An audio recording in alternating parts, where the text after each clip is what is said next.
कर्जत तालुक्यातील ग्रुप ग्रामपंचायत मानगाव तर्फे वरेडी हद्दीतील आंबिवली परिसरात बिबट्याने शिरकाव केला असून एका मेंढराची शिकार केल्याची घटना उघडकीस आली आहे।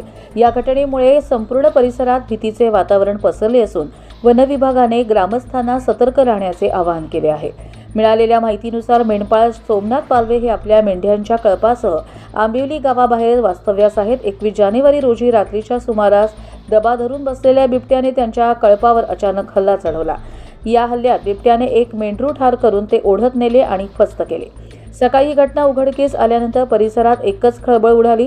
मेंढपाळ सोमनाथ पालवे यांच्या मेंढरांवर बिबट्याने हल्ला केल्याचे त्यांचे मोठे आर्थिक नुकसान झाले आहे। दरम्यान प्रसारमाध्यमांशी बोलताना त्यांनी शासनाकडून भरपाई मिळावी अशी मागणी केली आहे। तसेच घटनेची माहिती मिळताच अलिबाग वन विभागाच्या पथकाने आणि स्थानिक वनपालांनी घटनास्थळी धाव घेऊन पंचनामा केला। यावेळी परिसरातील जमिनीवर बिबट्यांच्या पायाचे ठसे स्पष्टपणे उमटलेले आढळून आले।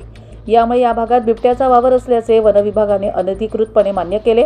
या परिसरात नागरिकांचे वर्दळ असते हे लक्षात घेऊन वन विभागाने कडक नियमावली जाहीर केली। संबंधित क्षेत्रात कॅम्पिंग करणे, तंबू ठोकणे, रात्रीच्या वेळी शेकोटी पेटवणे किंवा पार्ट्या करणे यावर पूर्णपणे बंदी घालण्यात आली आहे।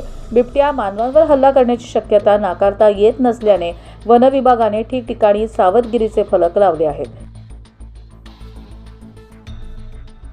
कर्जत लाईव्हसाठी महेश भगत, नेरळ।